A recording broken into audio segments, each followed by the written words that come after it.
Negócios de Valor veio até o Centro Educacional Renato Saraiva para conhecer a história da Aline Patrício, que é a defensora pública mais jovem do Brasil e agora também empresária. Colocou aqui em Teresina uma franquia que já é case de sucesso nacionalmente. A gente começa conversando, perguntando para a Aline. Aline, como foi que começou a sua história, essa sua trajetória dentro do concurso público? Eu fui a defensora mais jovem do Brasil, né, com 21 anos, agora não tão mais jovem, mas assim, sempre fui, né, há 13 anos atrás, eu já sou defensora há 13 anos, não existia ainda uma cultura muito forte nas faculdades de concurso público, então eu consegui visualizar esse nicho, digamos assim, antes do boom que houve posteriormente. Então, no último ano de faculdade, eu já comecei a fazer concursos, então eu passei em 5 concursos, na verdade, 3 de tribunais, depois defensora do Piauí, depois ainda passei para a defensora do Distrito Federal. Então, assim, desde a faculdade eu já buscava, né, já tracei a minha meta, meu objetivo, que eu queria passar no concurso público. Você me falava no início que sua família sempre priorizou muitos estudos, esse é um caminho? Exatamente, assim, meus pais, a minha mãe engravidou ainda na faculdade, era um casal universitário, eles passaram por muitas dificuldades, né, a gente não tinha muitas condições, mas eles priorizaram a educação, né? E eu e as minhas 2 irmãs, como a gente se dava muito bem no colégio, a gente conseguiu bolsas e tudo, isso aí facilitou um pouco. A gente teve acesso aos melhores colégios, eu sou de Fortaleza. Mas assim, eles realmente fizeram uma boa opção, né? Optaram pela educação, a gente não tinha muito lazer, férias era na casa da minha avó, não tinha viagens, essas coisas. A minha mãe sempre diz, né? Quando perguntam 2 filhas defensoras e uma médica, qual é o segredo? Aí ela dizia, o segredo é porque eu acho que elas não tinham outra coisa para fazer. Mas assim, o segredo também era espelhado por ela, que é professora pós-doutora, né, da Universidade Estadual do Ceará, então a gente sempre via a minha mãe estudando, então acho que foi o espelho que a gente resolveu seguir. Hoje existem quase 1 milhão de advogados em todo o Brasil, segundo alguns dados da OAB. O advogado hoje tem mais dificuldade de se destacar? O que ele precisa fazer para conseguir atingir outras funções? Como coach de carreiras jurídicas, eu sempre ressalto que para qualquer carreira, hoje o profissional, ele tem que buscar o diferencial. E na carreira jurídica não é diferente, assim, nós temos uma profusão aí de cursos jurídicos, muitas faculdades, muitas pessoas se formam, né, durante o ano, 1 milhão de advogados, para você ter uma ideia, um país litigante por natureza, que é os Estados Unidos, só tem 300 mil, Portugal tem 30 mil. Então, será que vai ter um local de destaque para 1 milhão de advogados? Então, eu sempre ressalto isso, eu vou muito dar palestras nas primeiras semanas do curso de Direito para dizer assim, sobre a defensoria, falar um pouco sobre a carreira jurídica, eu sempre digo, não deixe para cair a ficha no último ano, né, depois daquela festa de formatura, que tem a ressaca física, né, a biológica, mas tem a ressaca moral também, o que é que eu vou fazer agora? Trace o seu caminho desde a faculdade. Então, eu sempre fui bolsista, monitora, fazia pesquisa. Então, assim, durante toda a faculdade eu já fui vislumbrando que eu queria um local de destaque, eu não queria ser mais uma na multidão. Quais são as várias possibilidades, então, de um advogado hoje? Pode ser ter um escritório próprio, né, privado, pode defensoria, promotoria, explica cada uma dessas possibilidades. Tem o caminho da advocacia, e aí ele pode buscar tanto uma sociedade individual, uma advocacia própria, como um grupo de advogados, que é o pessoal está optando, né, escritórios. Mas eu sempre digo que essa definição tem que ser feita por aptidão e não por falta de opção. Então, assim, eu vejo muitos profissionais dizendo eu vou advogar porque eu não consegui passar no concurso. Se você vislumbra o concurso, foque no seu objetivo, trace a sua meta. Se você vislumbra a advocacia, busque ser um profissional de excelência, fazer a diferença. Então, nós estamos na era da super expertise. Busque um nicho de mercado, faça uma pesquisa, veja quais são os ramos que estão se destacando mais. Por exemplo, no Brasil todo, cada estado tem um diferencial. Então, quais são os ramos que estão se destacando aqui no Piauí? A gente tem um forte muito grande para a advocacia eleitoral, tributária, a própria advocacia criminal. Então, busque um nicho de mercado favorável, busque o que você tem aptidão. Não adianta, eu quero ganhar dinheiro.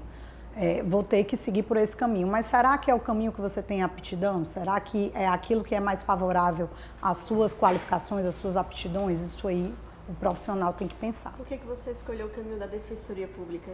Na verdade, eu sempre digo que a Defensoria me escolheu, porque o que foi que aconteceu?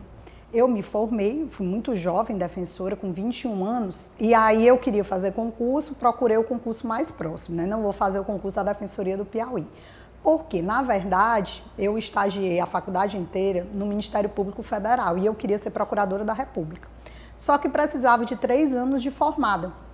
E aí eu não, então enquanto eu não tenho os 3 anos, eu vou fazer outro concurso e aí eu fico estudando. Só que, na verdade, a Defensoria me escolheu, porque eu me apaixonei pela Defensoria. Eu gosto muito, assim, de lidar com as pessoas, e, assim, esse público da Defensoria, que é o público mais vulnerável, mais carente. Então, assim, eu realmente me descobri. Eu comparava, né, com o estágio que eu tinha no Ministério Público Federal, que a gente só lidava com papel, e aí a gente faz muitas ações sociais, o ônibus da justiça itinerante, as comunidades carentes, aquilo ali eu realmente me encontrei. Mas não foi fácil porque eu recebi muita pressão também por ser muito estudiosa e há 13 anos atrás a Defensoria não tinha o status que tem hoje. Então todo dia eu recebia ligação, saiu o edital da magistratura, você não vai fazer? Aí eu, não, eu quero ser defensora pública. E aí, depois que eu entrei na Defensoria, eu fui para a área de criança e adolescente, aí foi um caminho fantástico, assim, porque eu desenvolvi 3 projetos, premiada no Unicef, fui para o Uruguai, fui palestrar no Paraguai, estudo sobre a maioridade penal. Então, assim, quando eu entrei na Defensoria, eu também entrei decidida a não ser mais uma. Eu queria fazer todo um projeto diferenciado enquanto servidora pública. Falando em não ser mais uma, na área de direito penal, você é uma das poucas mulheres que está ali aparecendo dentro de uma área que é, na sua essência, mais masculina. Eu sempre adorei o direito penal, eu gosto de ir para os presídios, eu gosto de ouvir as histórias. Então, assim, como eu digo, tem 2 caminhos. Você pode ter uma aptidão e achar que o mercado não é propício, né? Então, assim, várias pessoas me diziam, não, mas os professores, né, porque eu sou professora de direito penal, os professores de direito penal, em sua maioria, são homens, né? É um ramo dominado por homens. Aí eu sempre penso, se eu tenho uma aptidão e eu tenho uma paixão, a gente tem que quebrar os paradigmas do mercado e não se adequar. Por que eu tenho que ser uma professora da área de família, né, que é o mais comum assim, para as mulheres? Por que eu não posso ser uma professora de direito penal? Então eu fui seguir minha paixão. E graças a Deus a gente tem palestrado aí no Brasil todo, tá dando tudo certo. Aline, no início desse ano você resolveu abrir uma franquia da SES, né, aqui em Teresina. Como é que foi isso? Aí quando eu vim para cá há 13 anos, primeiro eu me dediquei só à defensoria, né? Foi esse trabalho de imersão. Mas eu sempre gostei de dar aula. Lá em casa, quando em véspera de prova, enchia de gente, eu ficava ensinando as pessoas. A minha mãe dizia que desde pequena eu colocava as bonecas e ficava lecionando para as bonecas. Eu ficava falando, queria ser a garota do tempo, aquelas coisas, né? Eu tinha que falar sem errar, ficava treinando. E aí, quando eu vim para cá, esse sonho da docência ficou um pouco de lado. Eu me dediquei bastante à defensoria. Mas aí depois eu resolvi voltar à sala de aula, porque eu realmente sou muito apaixonada pela docência. E aí voltei a dar aula e assim, eu descobri minha paixão realmente no último concurso para a defensoria. Quando eu fui preparar, hoje eu tenho 5 colegas defensores que foram meus alunos nesse curso. Então eu descobri que eu queria ajudar as pessoas a realizar seus sonhos. Então tudo isso aí começou, essa história como professora de preparatórios nisso. Eu amo quando a pessoa diz, professora, eu consegui. E aí eu me vejo naquela pessoa, né? Porque eu era uma jovem que queria realizar os sonhos e que o concurso foi o meio que eu encontrei para isso. Em 5 meses já é referência em todo o Brasil? A responsabilidade está grande, né? O professor Renato agora esteve inaugurando a franquia de Imperatriz, que foi a última inaugurada, e no discurso ele ressaltou, né, o case de Teresina, porque na verdade a gente revolucionou o formato da franquia. Quando a gente assinou o contrato, o modelo de negócio era para ser só um centro de estudos com cabines, livraria, cafeteria e um auditório para palestras, né? Inicialmente não existia o modelo do curso presencial fixo, como está tendo aqui. E aí a gente postulou para ter uma turma da Sejus, né, de agente penitenciário. Aí eles disseram, não, mas será que a gente vai conseguir se encaixar nesse nicho? Aí eu quero fazer essa turma, apostei e a gente fez o primeiro lugar e pronto. Em 5 meses já primeiro lugar nesse concurso, 90% de aprovação dos alunos na última OAB. Aí agora no último concurso da Polícia Militar também não saiu o resultado oficial, mas eu acredito que a gente vai fazer vários primeiros lugares nas regiões. Então, assim, aí agora é pensar em como manter e nos novos projetos. Vocês já estão ampliando, inclusive, a sede. A gente está... quando a gente inaugurou a nossa sede, é a maior sede em metros quadrados, só perde para São Paulo. E aí o próprio professor Renato falou, mas a franquia é para ser uma franquia conceito, uma loja pequena, não sei o quê.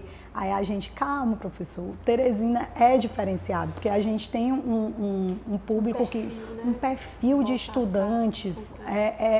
Então, assim, as pessoas gostam realmente de estudar, fazem a diferença. Quando diz assim, tem um piauiense, já sabe que a vaga é dele. Né? E aí foi muito interessante isso, porque realmente foi um projeto ousado, né? Empreender em épocas de crise, né? De instabilidade econômica e política, mas graças a Deus está indo tudo muito bem e a gente quer novos projetos agora. Eu ia te perguntar justamente isso, no cenário que nós estamos vivendo hoje, né? Vocês resolveram apostar e abrir um novo negócio. Que conselho você dá para quem está assistindo a gente, que às vezes tem um receio de começar um negócio hoje? Como eu sou servidora pública, a gente tem aquela coisa da estabilidade, né? Mas como eu sou muito inquieta, eu sempre estava procurando novos projetos. Parece que tem uma formiguinha ali que eu tenho que estar toda hora mexendo em novos projetos. Então, assim, o empreendedor, ele tem essa característica, né? Ele gosta de desafios, saia da sua zona de conforto. Nas palestras que eu dou, né, sobre empreendedorismo, principalmente o empreendedorismo feminino, né, porque as mulheres são muito questionadas pela questão de ter que cuidar do lar, de ser esposa, ser mãe, será que ela vai ter tempo? E aquela questão de associar o empreendedorismo feminino apenas à área de beleza, né? As pessoas acham que a mulher vai empreender na moda, no salão de beleza. Então, uma mulher empreendendo na educação, né, que era um sonho antigo que eu tinha de empreender nessa área da educação. Então, assim, eu sempre digo que saia da sua zona de conforto. A gente está aqui nesse sofá, eu estava numa poltrona super confortável, servidora pública estável, professora renomada de cursos, mãe, esposa. Eu poderia muito bem ter ficado lá, mas assim, eu lembro que meu pai, desde pequeno, ele dizia, né, porque eu sempre me destacava muito nos estudos, ganhava prêmios e tudo, ele dizia, a Aline nasceu para fazer coisas extraordinárias. Então isso aí ficava na minha cabeça. Então meu Deus, será que eu estou realmente fazendo o que o meu pai queria, coisas extraordinárias? Então eu nunca estou satisfeita, eu quero sempre um novo desafio. Eu acho que é isso um pouco do que o empreendedor tem, né? Exatamente. Ele está sempre buscando algo novo. Aline, um prazer conversar com você, conhecer um pouco mais da sua história e desse case de sucesso aqui no nosso estado, que é o Centro Educacional Renato Saraiva. Parabéns. Eu queria só deixar um recado para o pessoal. Eu tenho uma frase que está até aqui nas paredes do SES, que as histórias de sucesso não são contadas pelos desistentes. Acreditar sempre e desistir jamais. Então, se você tem um sonho, persista, insista, não desista, resista, né? Como eu sempre digo, troca o D pelo R, porque assim, quanto maior o sacrifício, quanto maior as dificuldades, eu digo isso muito para os concurseiros, é renúncia. Eu cheguei a estudar 15 horas por dia, para vocês terem uma ideia. Então, é sacrifício, é dificuldade, mas depois é muito prazeroso contar a sua história de vitória. Vale a pena, né? É com essa mensagem da Aline Patrício que a gente vai para um rápido intervalo comercial. Voltamos em instantes trazendo mais novidades para você.